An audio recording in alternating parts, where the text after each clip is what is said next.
Əziz müəllimlər, sevimli şagirdlər və hörmətli dinləyicilər, bugün oktyabr ayının ilk günündə, dərs həftəsinin 3-cü günündə Gələcəyin İşığı FM-in 319-cu buraxılışında sizə müraciət edirəm. Bugünkü xüsusi verilişimizdə biz qəhrəman şəhidimiz Vüsal Kamaloğlu Kazımovun şərəfli ömür yoluna, onun əziz övladlarının bugün bizə bəxş etdiyi qürura, şəhid övladlarına üzərimizdə qoyduğu müqəddəs məsuliyyəti və eyni zamanda dövlətimizin təhsil sayəsində həyata keçirdiyi çoxşaxəli tədbirlərdə diqqət ayıracağıq. Mən məktəbimizin 10 sinif şagirdi Zeynəb Babazadə. Bu mövzunu sizinlə bölüşməkdən böyük şərəf duyuram. Hörmətli dinləyicilər, qəhrəmanlıq anlayışı bu tarix boyu hər bir xalqın ən ali dəyərlərindən biri olmuşdur. Azərbaycan xalqı da öz qəhrəman övladları ilə daim fəxr etmiş, onların şücaətini nəsillərə örnək kimi təqdim etmişdir. Belə igidlərdən biri də məktəbimizin qürurlu məzunu şəhidimiz Vüsal Kamaloğlu Kazımov olmuşdur. Vüsal Kazımov sadəcə bir ömür yaşamamış, həyatının müqəddəs amalının xidmətini sərf etmişdir. O ilk təhsil addımlarını bizim məktəbimizin divarları arasında atmış, müəllimlərinin verdiyi biliklərlə formalaşmış, uşaqlıq arzunu gerçəyə çevirmək üçün mübarizə aparmışdır. Onun seçdiyi yol adi bir həyat yolu deyildi. O rahatlığı deyil, çətinlikləri, şəxsi mənafeyi deyil, xalqının mənafeyini, həyatını deyil, vətənini üstün tutdu. Vüsalın həyatı bir dərslik kimi hər birimizin gözləri önündədir. O dərslikdə vətən sevgisi, mərdlik, sədaqət və fədakarlıq yazılır. O öz canı ilə bizlərə ölməz bir həqiqəti göstərdi. Vətən hər şeydən ucadır.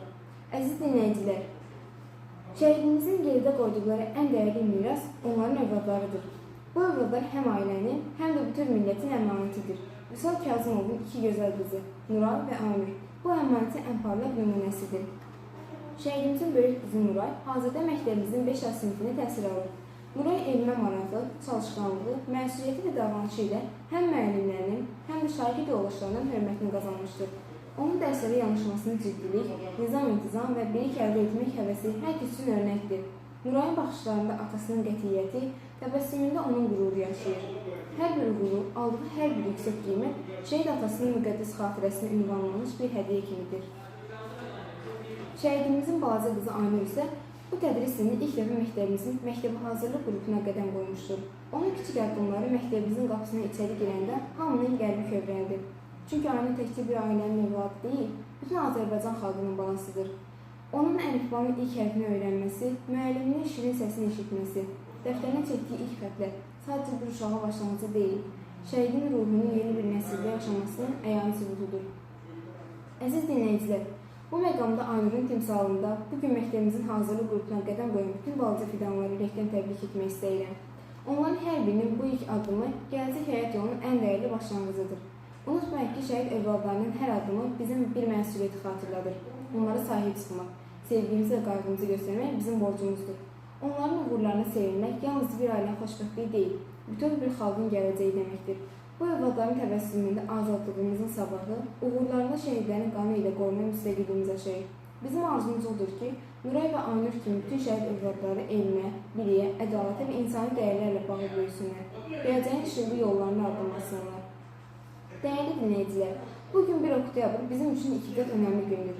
Məktəb radiosunun 319-cu buraxılışını təqdim etdiyimiz bu gün həm də məktəbə qədər və ümumi təhsil üzrə Dövlət Agentliyinin fəaliyyətinə başlamasının 2 il tamam olduğu gündür. Bu münasibətlə bugünkü verilişdə əvvəlki mövzumuz qəhrəman şəhidlərimiz və onların övladı ilə yanaşı yeni dövlət strukturunun yaranması, fəaliyyəti və gələcək perspektivləri barədə söz açılacaq. Məktəbəqədər və ümumi təhsil üzrə Dövlət Agentliyi rəsmi olaraq Azərbaycan Respublikası Prezidentinin fərmanı ilə Nazirlər Kabineti qərargahı yaradıldı və 2023-cü il iyul ayında agentlik strukturunun təsdiq edilməsi barədə əmr imzalandı. Bu agentlik Elm və Təhsil Nazirliyinin tabeliyində fəaliyyət göstərir və məktəbəqədər ümumi təhsil sayəsində dövlət siyasətinin həyata keçirilməsində əsas qurumlardan biridir. Agentliyin yaranmasının əsas məqsədi bu iki sahədə koordinasiyanı gücləndirmək, normativ hüquqi bazanı təkmilləşdirmək, müəssisələrin fəaliyyətini əlaqələndirmək və keyfiyyətli təhsili təmin etməkdir. Əsasnamada göstərilir ki, agentlik təhsil müəssisələrinin fəaliyyətini dövlət nəzarətini həyata keçirmək, normativ qaydaları tənzimləmək və təklifləri hazırlamaq funksiyasına malikdir. Agentliyin strukturuna həm mərkəzi aparat, həm də regional bölmələr daxildir. Mərkəzi aparat müxtəlif şöbələrdən ibarətdir.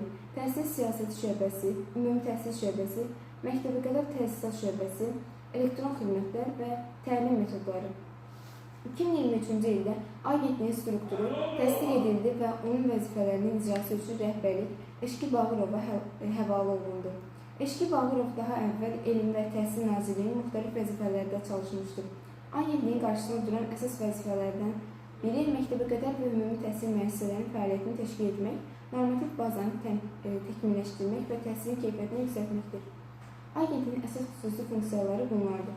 Tabe olan təhsil müəssisələrində təhsil alanları tam dövlət təminatında qida, dərslik, geyim və inventar avadanlıqla təmin etmək, ümumi təhsil müəssisələrində məktəbdaxili qiymətləndirməni və tədris standartlarına nəzarət təmin etmək, fiziki tərbiyə və idman dərsləri üçün şərait yaratmaq, çalışaqədər hazırlıq proqramını təşviq etmək, qabiliyyətli xüsusi istedada malik uşaqların təhsilini davam etdirilməsi üçün şərait yaratmaq, təhsil dili zəif olan şagirdlər üçün əlavə hazırlıq sinifləri və kursların təşkilini təmin etmək, dövlət ümumi təhsil müəssisələrində müxtəlif dilləri təhsil almaq istəyən şagirdlər üçün müsahibə prosedurunu müəyyənləşdirmək.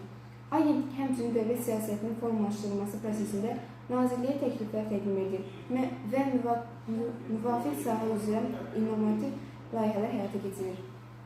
2 il ərzində agentlik bir sıra önəmli layihələr icra etmişdir. Məsələn, təhsiliyəbərənin sertifikalaşdırılmış prosesinin təşkili, məktəbəqədər təhsilin əhatə dairəsinin genişləndirilməsi, regionlarda məktəbəqədər müəssisələrin instruktorunun yaxşılaşdırılması kimi addımlar atmışdır. Agentliyin direktoru Eşqi Bağırov açıqlama verərək bildirir ki, indiki əsas hədəf məktəbəqədər yaşlı uşaqların ən az bir il bu təhsil xidmətinin yararlanmasını təmin etməkdir. Beləliklə, gündəmdə olan əsas prioritet məktəbəqədər təhsilin universallaşması və artmasıdır. Bu dövlətin gələcək nəsillərdə olan intensivasiyasının göstəricisidir. Həmçinin agentlik bölmələrdə yeni şöbələr açır və müvafiq struktur islahatları aparır. Məsələn, 2025-ci il sentyabr ayında yeni şöbə müdiri təyin edib. Arslan Hacıyev ümumi təhsilin təşkili şöbəsinin müdiri olaraq fəaliyyətə başlayıb.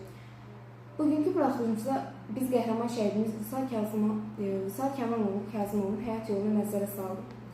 Onun qızları Nuray və Aynurun gələcəyə doğru atdıqları ilk addımlardan danışmaqla yanaşı, eyni zamanda bu yeni dövlət strukturu məktəbəqədər və ümumi təhsil üzrə Dövlət Agentliyinin 2 illik fəaliyyətinə də diqqət edirdik. Bu agentliyin yaranması Azərbaycan təhsil sistemində yeni mərhələ deməkdir.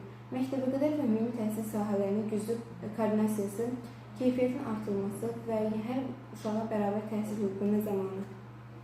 Bu münasibətdə agentliyin bütün əməkdaşlarına, direktor Eşqi Bağırova və gələcəkdə bu sahəyə xidmət edəcək bütün peşəkarları ürəkdən təbrik edirəm. Sizin fədəkarlığınız, əzmkar fəaliyyətiniz və gələcək nəsillərin inkişafını verdiyiniz töhfə bizim üçün böyük dəyərlidir. Həmçinin qəhrəmanımızın ruhu qarşısında bir daha baş əyirik. Uca Allah bütün şəhidimizə rəhmət eləsin. Onların övladlarına isə sağlam, uğurlu və nurlu bir gələcək bəxş etsin. Sağ olun, dəyərli dinləyicilər. Gələcək buraxılışlara görünədək. Sağ olun, dəyərli dinləyicilər. Gələcək buraxılışlarda görüşənədək.